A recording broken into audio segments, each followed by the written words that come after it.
Welcome to today's video. Not a video I particularly want to make, but last night on the way home this decided to overheat. So when I got home, turned the car off because I was only about a mile away from home anyway, and it turns out that it's not the head gasket because there was no steam coming from the engine. The engine was actually quite cool. All the steam was coming up from around here and it was coming up here everywhere. But obviously when I let it settle, the steam was coming up from under here. Anyway, I've done some thinking, and down the bottom of the radiator here, because I looked at these pipes and it wasn't leaking for these pipes, but it was in the dark. But down the bottom, right down the bottom there, is the drain plug for the radiator. So I'm thinking, has the drain plug come loose and fell out and then drained all my coolant? Or has the radiator cracked down the bottom? Well, there's only one way to find out. Well, there's two ways. The first way would be to take the car to a garage, put it up on a proper ramp, and have a look from underneath. Second way would be to jack the car up, take the wheel off. But yeah, I can't get that under there without putting it on a paving slab, and I broke the last paving slab, so I can't bother with that. So the third way, that's got to come out, and I've probably got to replace it anyway, so it might as well come out. So I'm going to show you how to get that out, hopefully from here with the car on the ground. So as you see, I've already taken the boost hose off here. That is so I could not get any access down there, but I could shine the light down there and I could kind of see down there. And what I did is I got a piece of cardboard, which I knew was dry. Yeah, you just about see it there, and I slid it under, put a little bit of water in the radiator, and yes, it's dripping down the bottom onto the cardboard. So the leak is not from any of these hoses, it is definitely from the bottom of the radiator. So it's either the radiator or the drain plug, so radiator's coming out.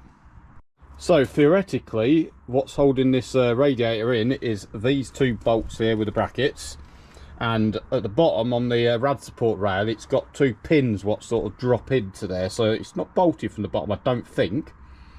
And then you've got this hose here which comes to there, and you've got the other hose under there which goes down and it comes under and it goes in the bottom down there. But it's going to be really awkward to get from the bottom. But if I take it off here and I take this one off completely, hopefully this should be able to come up and I should be able to get that out without having to take it off the radiator until the radiator's out. And then you've obviously got the little hose here which goes to your expansion bottle down there. So we're going to get these off. Mine are an Allen key, yours might be a 10mm, 8mm or whatever it'll be. So they're out, brackets off. So next thing to do is to take this hose off here. So it's some Jubilee clips, loosen those up.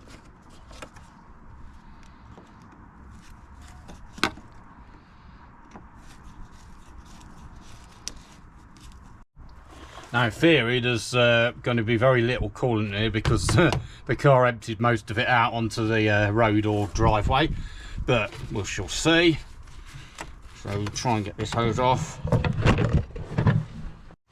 So reposition the camera, got the hose off that side. This is very stiff because it's been on a while. You have to be very careful because it's all rubber and probably very brittle. Yeah, that looks nice in there. Yep, that coolant's been in a while. This one here for the expansion tank, this is one for the needle nose pliers. So you squeeze that, pull it back and see if it's going to come off. Yep, that was easier than I expected.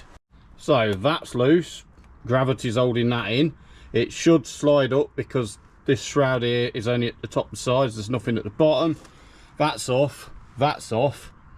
This here goes all the way down underneath and then into the bottom there, and it's going to be an absolute pain to get to the bottom there, take it off. But if we take it off here, it should come out as a complete unit.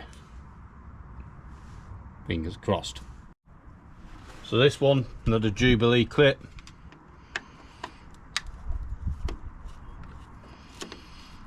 This one probably will have fluid in it because of gravity. Possibly.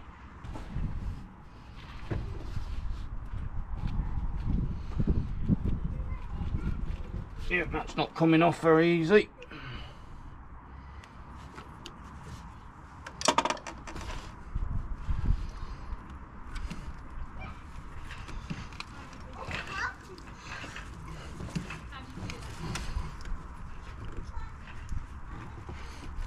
trick here is to know what the trick is. Yep, that's full of crap. So, theory should be coming out now. Yep, more water. Oh, what's catching? You're catching.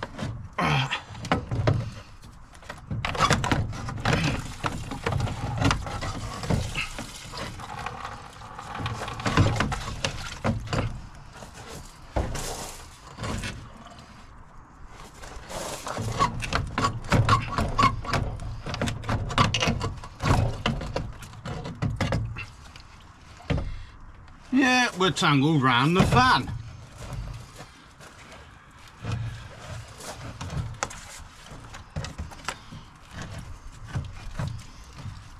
Great.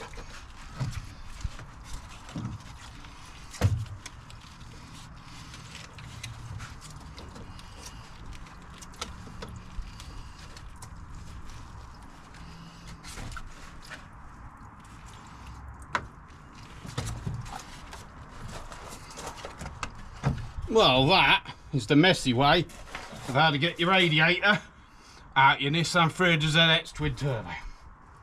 Yeah, that's wet.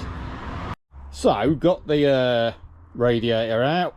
I put that up there because gravity. So I've filled it up to where it's there and it's at that level, but nothing's coming out the bottom. Right, and if I get some water, and we pour that in here.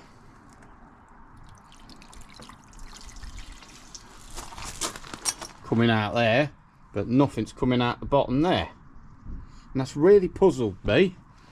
But I did notice that this pipe here, which goes here, doesn't look too clever at the top here, or down the bottom either, but because of gravity you wouldn't think water would leak out of there. Well, possibly it could leak out the split, run down there and out the bottom. But then look at this viscous fan here, which basically spins with the engine and keeps it cool, and obviously got an extra backup electric fan down here. But if you look at the these fins on this fan here, they're dirty, and these ones here are clean, which suggests that the fan has been sat like that. And thinking about it, because I just assumed that this was the crank. But then obviously if you look at it, the crank won't be off there and up here. It's down there. That's the crank down the bottom there. So this is a pulley, and guess what?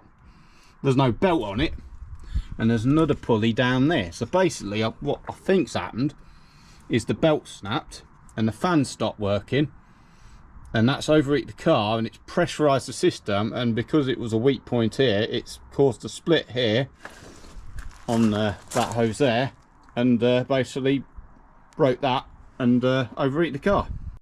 So to test the theory, we can start the car, but obviously we can't go up to temperature. That's running.